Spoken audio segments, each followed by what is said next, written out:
Yeah,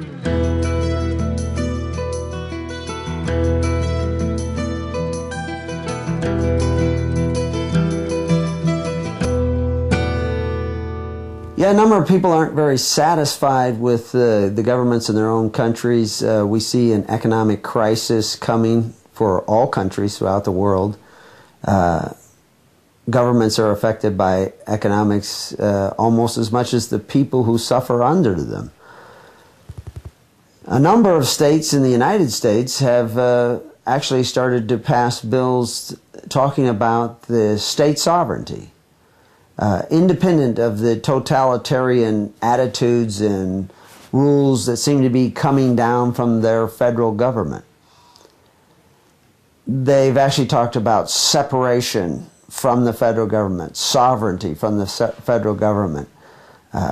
The idea that that's going to come about anytime soon is not likely, but that idea, that thought, is becoming alive in a number of states. I think almost a dozen have already passed such statutes, and there's 20-some thinking about it. They should think very hard about it before they continue to move in that direction with legislation, because the fact is most people don't understand why the Civil War took place in the way that it did. There was no problem at that time with the states seceding from the Union. The problem was when they began to take federal property, confiscate federal gold, confiscate accounts of debts owed to the United States federal government by private merchants in the South, firing on Fort Sumter, which was a federal fort. Now, they could secede, but they could not secede with federal property. Now, we don't live in 1860 anymore. There's a lot more federal interest in the states today, including all of its citizenry. People are not citizens of the states anymore, except in, the way they like to talk of themselves, the sovereign state of Texas or what have you. The reality is almost everybody in the United States is a citizen of the United States. All persons born or naturalized in the United States and subject to the jurisdiction thereof are citizens of the United States and of the states wherein they reside. No state shall make or enforce any law which shall abridge the privileges or immunities of citizens of the United States.